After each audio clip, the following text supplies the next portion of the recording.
Les Chroniques de la douleur, un podcast qui vous dit « Les douleurs chroniques ne sont pas une fatalité ».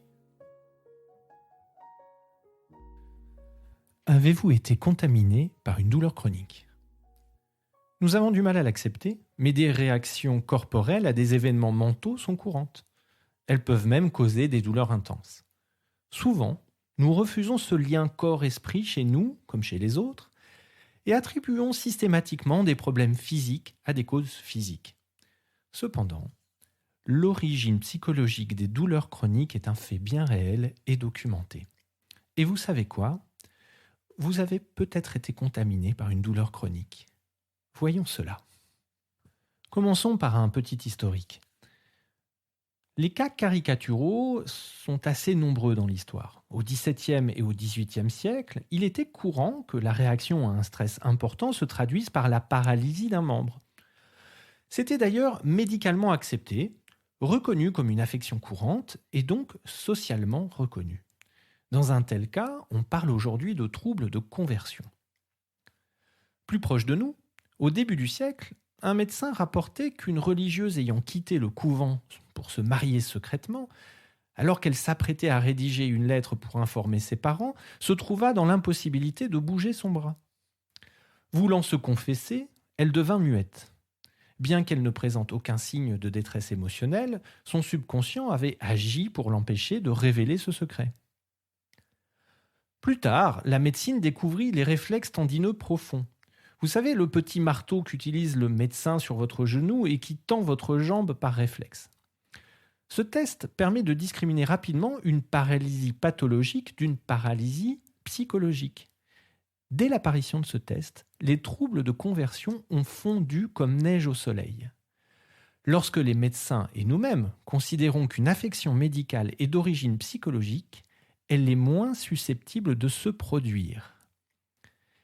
Imaginez donc si demain, l'ensemble de la population considérait que les douleurs chroniques avaient une composante psychologique majeure. Ces douleurs auraient peut-être tendance à disparaître. Bien sûr, sans traiter la pathologie sous-jacente, elles s'exprimeraient sous la forme d'autres symptômes. Véritablement, comme le subconscient tend à écarter les symptômes considérés d'origine psychologique, mais que nos sociétés sont toujours plus stressantes, la paralysie a été remplacée par d'autres mots. Les douleurs dorsales, chroniques, la fibromyalgie, la fatigue chronique, le syndrome du côlon irritable et bien d'autres symptômes ont tout simplement remplacé les paralysies d'alors. Et si les douleurs chroniques étaient une maladie contagieuse ? Vous avez peut-être entendu parler du syndrome de l'étudiant en médecine. Dans les premières années, les étudiants ont tendance à présenter les symptômes des pathologies qu'ils étudient. C'est une forme de suggestibilité, comme en hypnose. En fait, certaines affections prennent la forme d'une contagion sociale, comme une épidémie. C'est le cas du tabagisme, de l'obésité et même du bonheur. Cela est partiellement déterminé par nos fréquentations, notre entourage, nos collègues. Cela a été documenté en 2007 et 2008 par les recherches de Nicholas Christakis et de James Fowler. Un autre exemple. En Allemagne, avant la réunification, la prévalence des dorsalgies, c'est-à-dire le nombre de cas dans une population donnée en proportion, était plus faible côté Est. Après la réunification, les douleurs dorsales ont augmenté pour atteindre le même niveau qu'en Allemagne de l'Ouest auparavant. Les auteurs de cette étude émettent l'hypothèse que le mal de dos est une maladie transmissible et que les croyances et attitudes liées au mal de dos ont une influence néfaste sur la population. Or, nous sommes littéralement abreuvés du discours sur ce fameux mal du siècle dont tout le monde sera victime un jour. Un bel exemple de suggestion dont le stress ambiant permettra un ancrage facile. Au fait, quand est-ce que vous avez entendu pour la dernière fois l'expression « j'en ai plein le dos » ? On y reviendra dans quelques minutes. Parfois, parce qu'une dépression ou un trouble anxieux serait, dans les croyances profondes de l'individu, une solution tout à fait inacceptable, les situations de stress familial ou professionnel vont donner lieu à des troubles physiques. La liste est longue. C'est la même que je vous ai exposée dans le dernier épisode sur le cas d'activation du système nerveux autonome. Parlons maintenant de notre subconscient.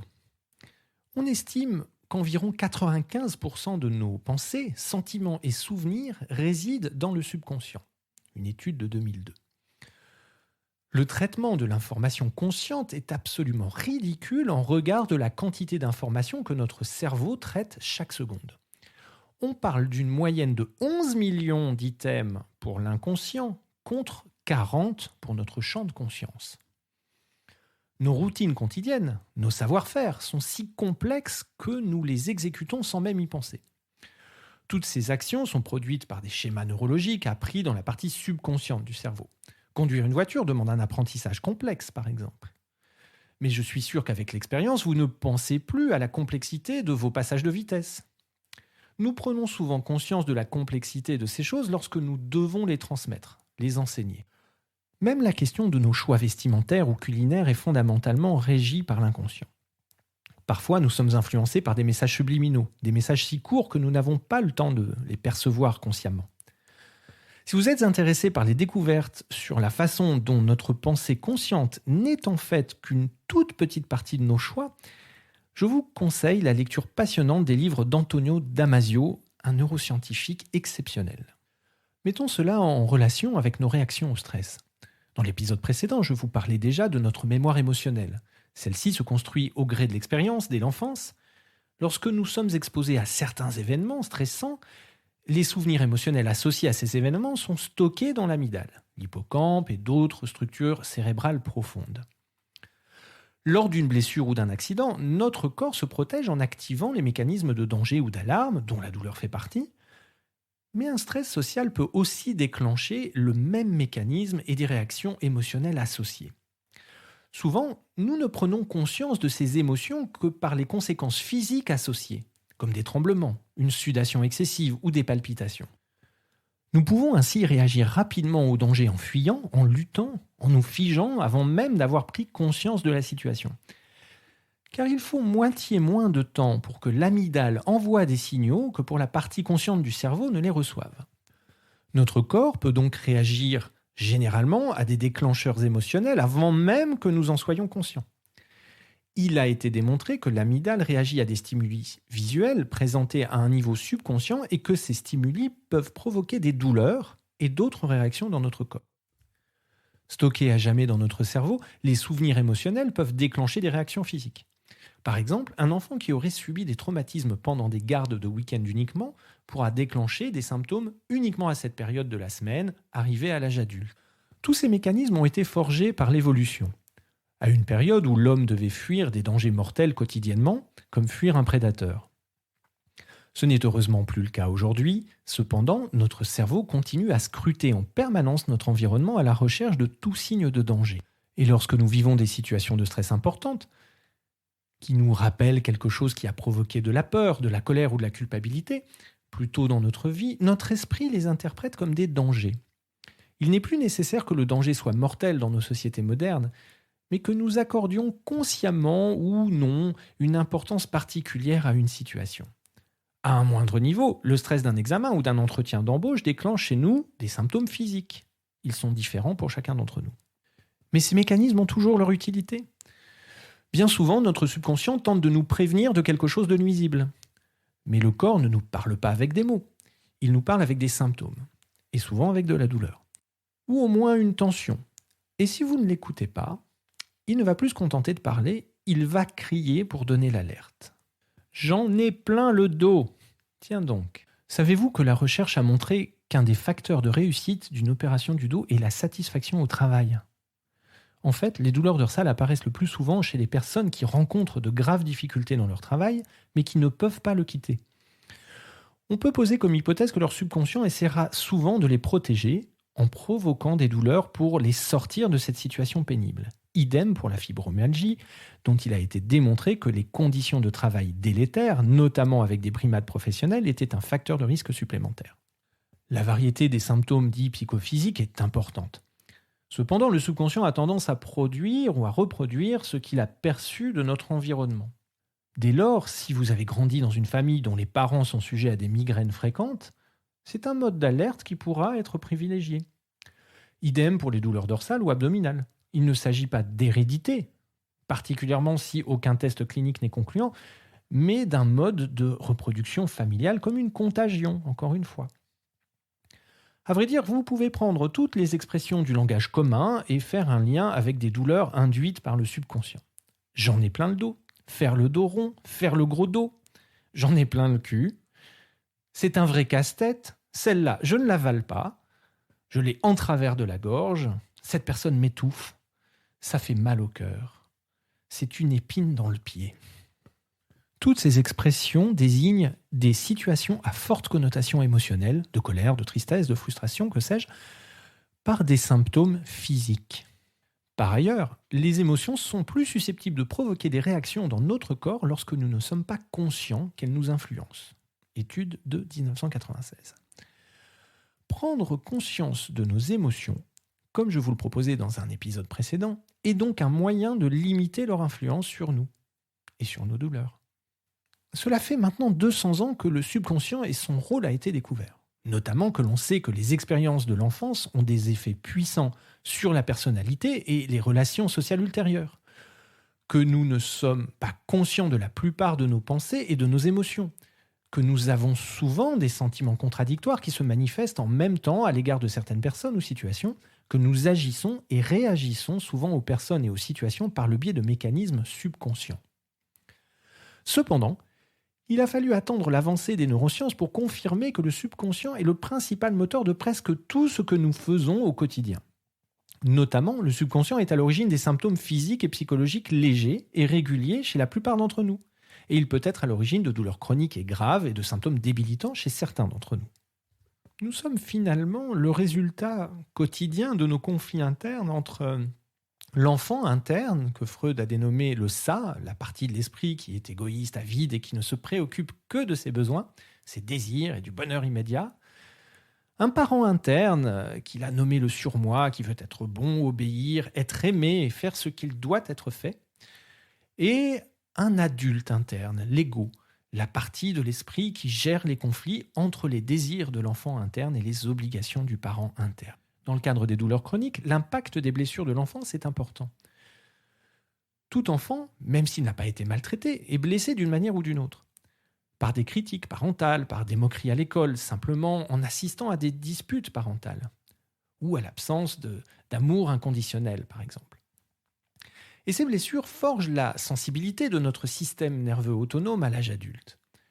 Cela est observable chez les animaux dont les expériences stressantes vécues à un âge précoce provoquent une hyperactivité du système nerveux autonome, se manifestant par des réactions exagérées de lutte, de fuite ou d'immobilisation-soumission. Or, vous savez maintenant que le système nerveux autonome, quand il est hyperactif, est un facteur de risque pour l'apparition des douleurs chroniques. Même si toutes les personnes souffrant de douleurs chroniques n'ont pas subi d'abus émotionnels dans l'enfance, on remarque que celles qui ont un parent interne très fort sont plus susceptibles d'en souffrir. Cela se traduit par des traits de personnalité particuliers, la tendance à la culpabilité, à l'autocritique, une faible estime de soi, des attentes élevées envers soi-même, de la responsabilité extrême envers les autres, de l'abnégation. Outre les événements émotionnels antérieurs et la présence de traits de personnalité tels que la culpabilité, l'autocritique ou le besoin de plaire, il y a un troisième élément clé dans le développement des douleurs chroniques. C'est l'impuissance perçue, et souvent réelle, vis-à-vis de notre situation.